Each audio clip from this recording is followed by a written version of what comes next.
மீரா ஏன் இப்படி ஓடுற? பொறுமையா போ. டேய்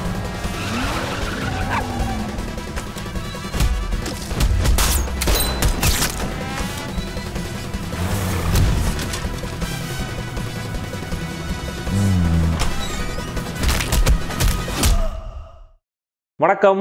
என் கண்ண டைரக்ட் பண்ணியிருக்கிற தருணம் படம் இந்த வாரம் ரிலீஸ் ஆயிருக்கு, ரீரிலீஸ் ஆயிருக்கு. ஸோ விருப்பம் இருக்கிறவங்க பாருங்கள். அண்ட் போன வீக்கெண்ட் ரிலீஸ் ஆன இந்த வல்லான் படத்தை இந்த வாரம் தான் என்னால் பார்க்க முடிஞ்சுது. நடுவில் சில நாட்கள் ட்ரை பண்ணி ஷோ கேன்சல் அப்படின்னு சொல்லிட்டதுனால திரும்ப வந்துட்டேன். சுந்தர்சியோடைய மதகஜராஜா ஹிட் ஆகும் அப்படின்னு தெரியாமல் இந்த படத்தை இப்போ ரிலீஸ் பண்ணியிருக்காங்கன்னு நினைக்கிறேன். ஒரு மாதிரி டைமிங் செட் ஆகிடுச்சு போல். இந்த படத்தோட இயக்குனர் மணி சேயோன் 2017 சிபிராஜை வச்சு கட்டப்பாவை காணோம் அப்படின்ற ஒரு படத்தை எடுத்திருந்தார். 2019 இந்த வல்லான் ஸ்டார்ட் ஆனாலுமே கூட ஏனோ சில காரணங்களால இவ்வளோ டிலே ஆயிருக்கு. இந்த ஹூடனிட் இன்வெஸ்டிகேட்டிவ் த்ரில்லர் திரைப்படம் எப்படி இருந்துச்சு அப்படிங்கிறத தெரிஞ்சுக்கலாம். அதுக்கு முன்னாடி சேனலுக்கு சப்ஸ்கிரைப் பண்ணாதவங்க சப்ஸ்கிரைப் பண்ணுங்கள். வீடியோ எப்படி இருந்துங்கிறத கமெண்ட்டில் சொல்லுங்கள், லைக் பண்ணுங்கள், ஷேர் பண்ணுங்கள்.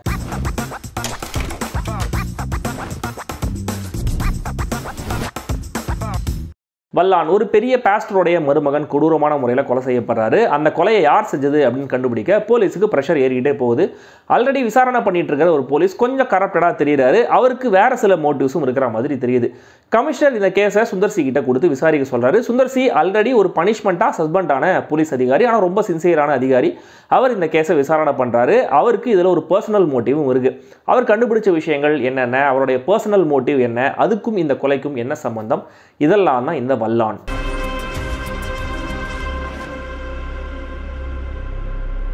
சுந்தர்சியோடைய சின்சியரான போர்ட்ரேயல் மட்டுமே இந்த படத்துடைய சேவிங் கிரேஸ். செம்மையாக நடிச்சிருக்காரா அப்படின்லாம் கேட்டிங்கன்னா இல்லை. ஆனால் மற்ற நடிகர்களை கம்பேர் பண்ணும்போது கதாநாயகனாக இந்த படத்தை முடிஞ்ச வரைக்கும் சுந்தர்சி கேரி பண்ணியிருக்காரு. அவர் கூடவே வர டிஎஸ்கேவும் பாஸ்டராக வர ஜெயக்குமாரும் சின்சியராகவே நடிச்சிருக்காங்க. ப்ரொடக்ஷன் டிலேஸா இல்லை வேறு காரணங்களா அப்படிங்கிறது புரியல. சினிமாகிராஃபி, எடிட்டிங், மியூசிக்னு எதுலேயுமே ஒரு கன்சிஸ்டன்சியோ ஃப்ரெஷ்னஸோ இல்லை. இன்ஃபேக்ட் இந்த கமெண்ட்டை மொத்த படத்துக்குமே சொல்லலாம்.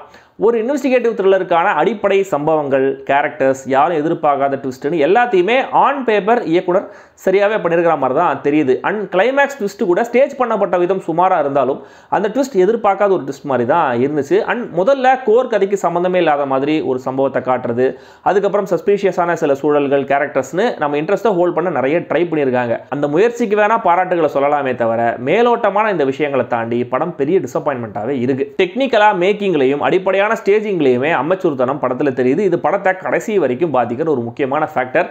ஒரு சீன்லேருந்து இன்னொரு சீனுக்கான கதை நகர்வு, திடீர்னு டிஎன்ஏ ப்ராசஸை பற்றின டீடைலிங் ஒரு டாக்டரை வச்சு கடகடன் ஒப்பிக்கிற மாதிரி சொல்ல வச்சது, ஹெபா பட்டேல் சம்பந்தமான காட்சிகள், ஹீரோவை பற்றி எதுவுமே சொல்லாமல் பாதி படத்தை கடத்தினது, ஏன் எதுக்குன்னு புரியாமல் திடீர்னு வர ஐட்டம் நம்பர் மாதிரியான ஒரு பாட்டு, ஒரு ஊழல் போலீஸ் எல்லா இடத்துலையும் நிறைஞ்சு சரி பண்ணுறது, படம் முழுக்க நிறைய சோதனைகளை ஹீரோட சேர்ந்து நம்மளும் கடந்து வர வேண்டியதாக இருக்குது. அண்ட் சுந்தர்சியை தவிர மெயின் வில்லன், மெயின் ஹீரோயின் மாதிரி வர ஹெபா பட்டேல், அபிராமி கேரக்டர்னு எல்லாருமே டோட்டலாக மிஸ்காஸ்ட். அவங்க எல்லாரோடைய நடிப்பும் செம்ம சொதப்பலாக அமைச்சராகவே இருக்குது. இதனாலேயே படத்தில் உருப்படியாக இருக்கிற அந்த ட்விஸ்ட்டும் கூட பெருசாக ஒரு இம்பாக்டை கொடுக்கல. மொத்தத்தில் இந்த வல்லான் ரொம்ப சுமாரான ஒரு இன்வெஸ்டிகேட்டிவ் த்ரில்லர் திரைப்படம். ரொம்ப கம்மி பட்ஜெட்டில் குறைந்த நாட்களில் நல்ல இன்வெஸ்டிகேட்டிவ் த்ரில்லர்கள் எடுப்பது எப்படி, அட்லீஸ்ட் ஒரு பேசிக் லெவலில் டீசெண்டாக பார்க்கக்கூடிய இன்வெஸ்டிகேட்டிவ் த்ரில்லர் எடுப்பது எப்படின்னு கேரளாவுக்கு போய் நான் கிராஷ் கோர்ஸ் அட்டன் பண்ணலாம் அப்படின்னு இருக்கேன். யாராச்சும் சொல்லித்தராங்க அப்படின்னா கான்டாக்ட் கொடுங்க, நான் அப்படி கற்றுக்கிறேன். அண்ட் இந்த படத்துக்குன்னு விக்கிபீடியாவில் ஒரு சினாப்சிஸ் கொடுத்துருக்காங்க பாருங்கள், அதுவும் சுமாராக தான் இருந்துச்சு.